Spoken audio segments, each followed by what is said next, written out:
Enfermé à double tour dans la tour d'ivoire de ton ignorance, tu vas t'effondrer comme les murs de Jéricho sous le poids de mon éloquence. Avec ce teint d'endive et ce sang de navet, chers contradicteurs, chères contradictrices, vous commencez à me courir sur le haricot, à raconter ces salades. Nous ne sommes pas des bonnes poires. On n'était pas là pour se prendre le chou, mais voilà, t'as ramené ta fraise. Alors je vais te secouer comme un prunier. Et Quentin le Pluard, le flagorneur du jour. Ok, t'as pris l'espace scénique, mais seulement pour cirer des pompes.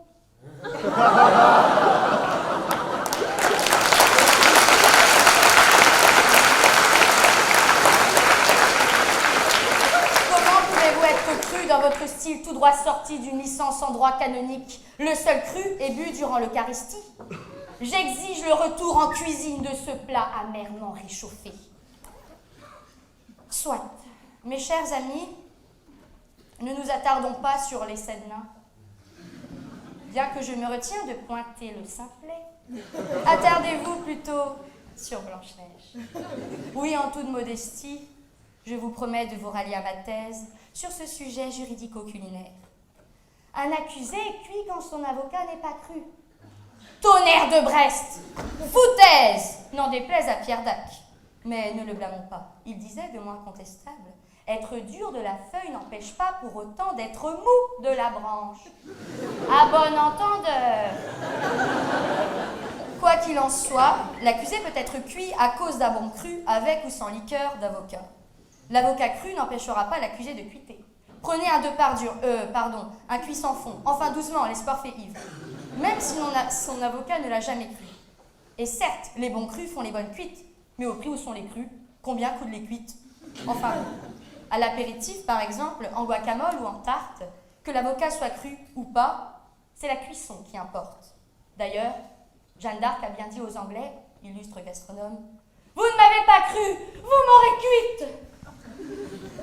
Un accusé est-il cuit quand son avocat n'est pas cru?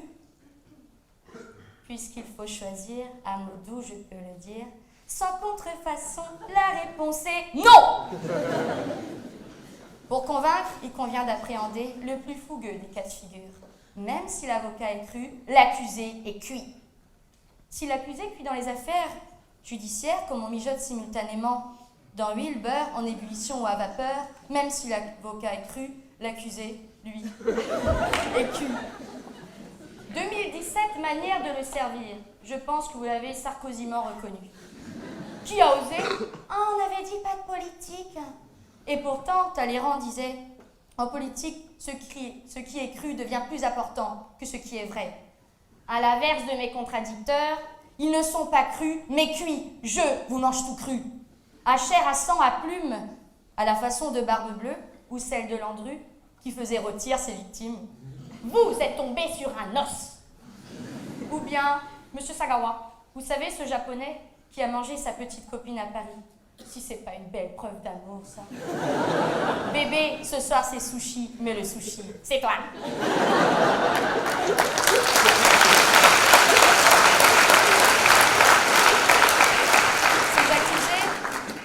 Ces accusés cuisinent et sont cuits. Leurs avocats, plaidant la démence, puissent-ils être crus, n'empêchant pas l'accusé d'être cuit du ciboulot. Tout le monde mange assis à sa sauce, l'avocat est cru et l'asile cuit son cours. Même à la sauce pétainiste, par exemple, au hasard évidemment, Maître Collard. Et l'exemple de l'avocat davantage cuit que cru. Sauce bleu marine, s'il vous plaît. Il arrive aussi que les avocats soient cuits et crus simultanément. Une sorte de potimarron mi-cuit, mi-cru, corrompu et businessman, un Saul Goodman de Breaking Bad. Avec l'accusé, ils se mangent l'un l'autre. Ils ont la pêche, la patate, mais seulement pour courir après l'oseille. C'est la fin des haricots. Ils cuisent ensemble, sans matière première, à savoir la déontologie. On n'a plus savoir s'il faut être cru ou stratège pour être cru. Pourtant, en droit comme en cuisine, la préparation est primordiale. Mais alors, que l'accusé termine au feu de bois ou au bûcher, la défense, c'est faire feu de tout bois. Peut-on seulement la croire? Le rôle de l'avocat n'est-il pas parfois de s'arranger avec la vérité? Le noyau de l'avocat est-il digeste pour la société? À qui profitent les restes? Oui, je me pose des questions. Lorsque le sage cherche la vérité, l'imbécile l'a déjà trouvée. Qu'importe les concernés. Une réelle entente entre avocat et justiciable est capitale. Une attentive écoute. Paul Bismuth pourrait vous inventer les mérites. Le juge aussi écoute et surtout goûte. Il ne faut pas l'écœurer d'exception de nullité, l'empiffrer de mots, l'écœurer de pathos, ni le laisser sur sa faim. Ce n'est pas parce que la justice est aveugle qu'il faut lui faire avaler n'importe quoi. À mots doux, je peux le dire, sans contrefaçon, la réponse est non. Jeune commis d'office, ma plaidoirie te crispe. Le tiset breton souffle, entre deux embruns, ta thèse s'essouffle. Le tonnerre gronde, en amphi 500, en Bretagne, terre de mes ancêtres. Coucou grand-mère, coucou grand-père. Oui, ils sont là, recueillant les faits divers les plus juteux de l'Hexagone. Quid de cet homme qui, après avoir lancé son ex-femme par la fenêtre, s'est sereinement servi un ballon de rouge en attendant les poulets? Quid de ce jeune sniffant de la fécule de pommes de terre à Astropolis? Quid de ce dieu qui, lors d'un festival étudiant, a réussi le pari de rentrer dans une poubelle souterraine?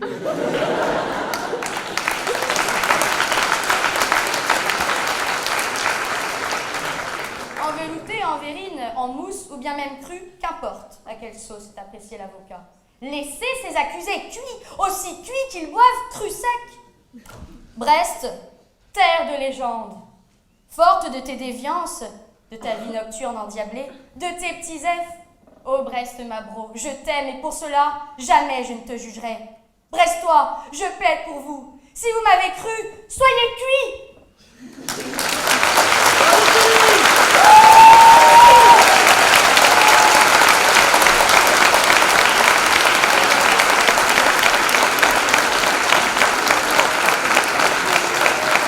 Merci Arthur, merci Céline. Mesdames, Messieurs les candidats, bravo à vous et merci pour vos prestations. Le jury va maintenant se retirer pour délibérer.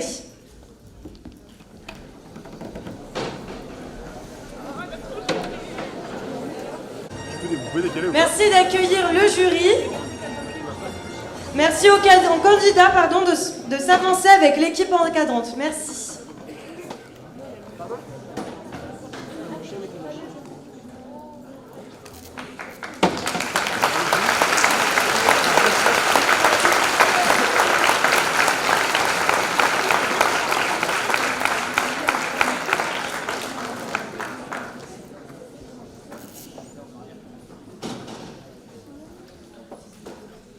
Comment on va faire? Mettez-vous là. Regardez la foule ici rassemblée. D'abord, vous avez vu qu'on n'a pas pris trop de temps parce qu'on vous a tous trouvés très bons. C'est toujours plus facile. Quand tout le monde est très bon, on sait que de toute façon, on va saluer, couronner, reconnaître, féliciter quelqu'un qui a été plus que bon, mais tous ont été bons. On avait en réalité deux sujets. Qu'est-ce que l'on devait noter? Est-ce que l'on devait noter la prestation et l'éloquence? C'est-à-dire qu'en gros, est-ce qu'on a cité à The Voice? Quand même un peu ça. Ou est-ce qu'on devait noter l'argumentation, le raisonnement, l'architecture, la capacité à convaincre? Bref, est-ce qu'on allait noter une nouvelle star du droit? Donc on était entre The Voice et la nouvelle star. On avait évidemment tous une inclinaison particulière. Tous ceux qui ont fait dans la flagornerie sur Mylène Farmer avaient à mes yeux un a priori favorable. Naturellement, ça allait de soi. Ceux qui étaient publicistes, je ne parle que moi, avaient là aussi un atout considérable, parce que je ne sais jamais comment on pouvait s'intéresser au droit privé. Donc c'était pour moi. Ceux qui étaient économistes avaient naturellement notre admiration. Être venu dans une fac de droit pour dire « je ne suis pas juriste », mademoiselle, vous êtes suicidaire. Il y avait nécessairement pour nous aussi une volonté d'empathie vis-à-vis. Bon, donc il y avait un certain nombre de critères. Nous n'étions d'ailleurs pas d'accord sur ce que nous avions à juger. Les uns ont été très sensibles à l'argumentation parce que un certain nombre de vos exercices nous ont conduits à raisonner sur un sujet qui était absurde. Parce qu'arriver à nous intéresser avec un sujet aussi débile que celui-là est en soi déjà la démonstration d'une intelligence remarquable que nous saluons. Donc, un certain nombre d'entre nous ont été conquis par ce qui a d'ailleurs été résumé très bien tout à l'heure, en droit comme en cuisine, l'important est dans la préparation. Donc ça, c'était le raisonnement qui nous a beaucoup plu. Mais en même temps, c'est un concours d'éloquence. Et donc, comment ne pas être sensible à la maîtrise du texte qu'on ne lit pas, à la conquête de l'espace, qui n'est quand même pas si simple, arriver à se désinhiber de ces regards ici rassemblés et faire en sorte qu'ils soient tous bienveillants, ce qui n'est pas le cas. Ils ne sont pas bienveillants. Si, j'en connais. Donc, on était évidemment sensible aussi à la démonstration, la théâtralité, le sentiment d'être à l'aise. Et puis après, il y a eu le troisième raisonnement. Est-ce que l'on peut trouver quelqu'un qui a été dans l'éloquence avec le raisonnement? Parce que ça, c'est quand même le supplément d'âme. Là, on atteint ce que nous pensons être l'intérêt d'un exercice comme cela. C'est-à-dire que ce n'est pas simplement un exercice ludique. Il vise à, parce qu'il se déroule dans un cadre universitaire, il vise nécessairement à apprendre quelque chose. Ce qu'il apprend, il y a d'ailleurs vous qui le savez, ce que ça vous a apporté, ce que vous en tirerez, peut-être ce que vous en garderez comme souvenir. Bon. Donc une fois qu'on a raisonné sur tout ça, on s'est demandé combien d'entre vous, nous allons retenir. Moi qui étais dans cette maison et qui avait une réputation, parce que je présidais le jury de première année, d'être quand même un sagouin, je le dis parce que là il y a prescription, j'ai toujours pensé qu'un étudiant de première année, les résultats des examens étaient mal calculés. Parce qu'on calcule toujours le pourcentage d'échecs sur le nombre d'étudiants inscrits. Si on le calculait sur le nombre d'étudiants qui passent l'examen, on aurait de meilleurs résultats. Donc, moi je pense qu'il faut être sévère. Très sévère. Parce que le droit, ce n'est pas une affaire de connaissance. S'il suffit d'apprendre des arrêts ou une ordonnance sur le droit des contrats, 368 articles, ça ne sert à rien. Tout le monde peut être juriste. Le droit, c'est une affaire d'interprétation. Donc, c'est ce que vous y mettez dans un texte qui est une norme qui est froide. Donc, est-ce que on était sévère? Ça s'est résumé à combien de personnes vont gagner. C'est-à-dire, en gros, est-ce qu'on est chez Jacques Martin où tout le monde gagne, quoi. Ça, c'est pour ceux qui ont plus de 80 ans, qui appartiennent à la salle. Bon. Donc, comme on n'était pas exactement chez Jacques Martin, nous avons retenu 3 personnes. Ce qui est quand même la couardise la plus absolue. Moi, j'étais pour en mettre que 2, mais j'étais minoritaire, donc on a mis 3. Alors, est-ce que je commence par ceux qui sont deuxièmes, parce qu'il y a 2 deuxièmes, ou est-ce que je commence par celui qui est premier? Alors, je donne le premier? Non. Les deuxièmes? Oui. La démagogie, c'est incroyable. Alors, les deuxièmes, autant que j'en sois sûr, hein. Si je fais une boulette, vous savez, c'est comme un Miss France, quoi. C'est machin qui a gagné. Vous ne vous évanouissez pas, ça n'a aucun intérêt. Sinon, Jean-Pierre Foucault arrive. Donc, les 2 ex-aequo sont Arthur Pellen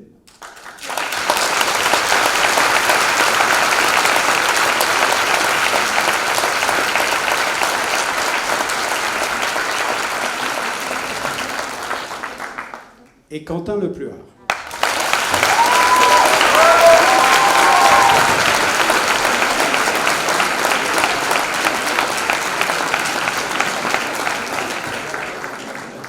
Et donc celui qui a gagné est une femme.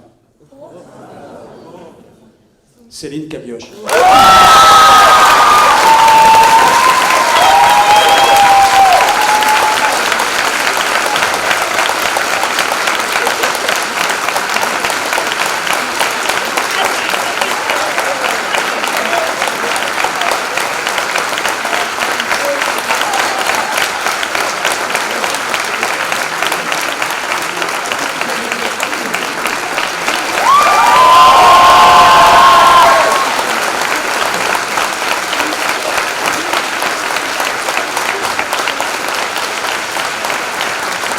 Mademoiselle, vous avez, de notre point de vue, vous avez réuni les 2 éléments.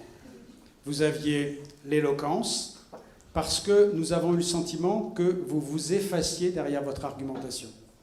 Vous n'avez pas simplement joué un rôle. Vous êtes investi et on ne vous a plus vu, on vous a écouté. Et quand on vous a écouté, on a cheminé dans ce que vous nous proposiez. Et on avait donc envie vraiment de vous féliciter. Je suis ton père.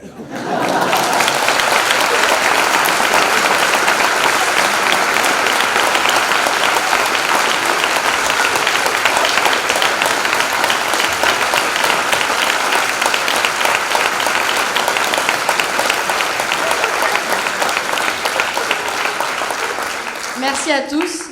Je dois avouer que le trophée est pas trop dégueulasse. Que dire? Ça faisait présomptueux de préparer un discours à l'avant au cas où je gagnais, donc je ne l'ai pas fait.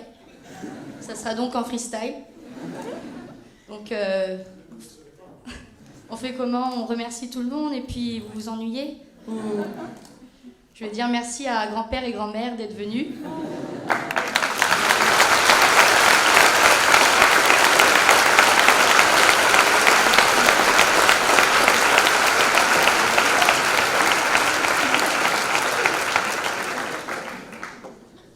Merci à vous de m'avoir choisi, voilà, maman et René, voilà, et je ne sais que dire. Dans l'émotion, les mots se perdent, l'éloquence est enfouie dans mes poches. Enfin bon, l'essentiel est dit, merci et vous avez tous été fantastiques. Voilà. Et...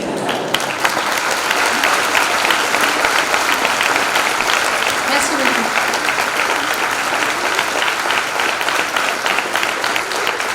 Sans contrefaçon, je vous remercie.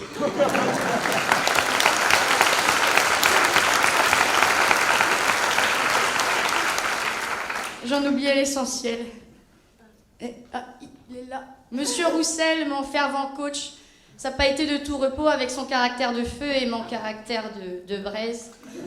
Souvent tumultueux, les échanges n'ont pas toujours été tendres, mais au final, on est arrivé à un résultat assez sympathique. Voilà, vous pouvez être fiers de moi.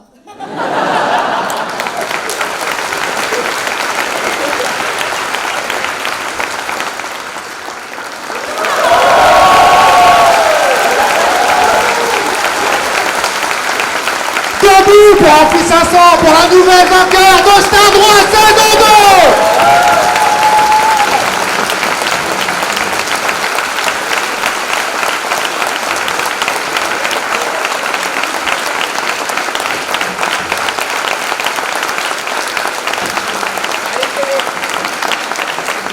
Stade Droit, c'est avant tout les étudiants, c'est avant tout la fac, et c'est avant tout ceux et celles, et surtout celles qui ont eu leurs idées. Donc merci d'avoir été là jusqu'au tard, un vendredi après-midi, alors même qu'aujourd'hui à Brest, il fait beau.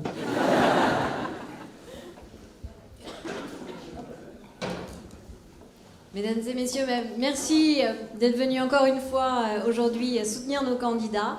Et bien, je vous dis à l'année prochaine pour une saison 3. Au revoir.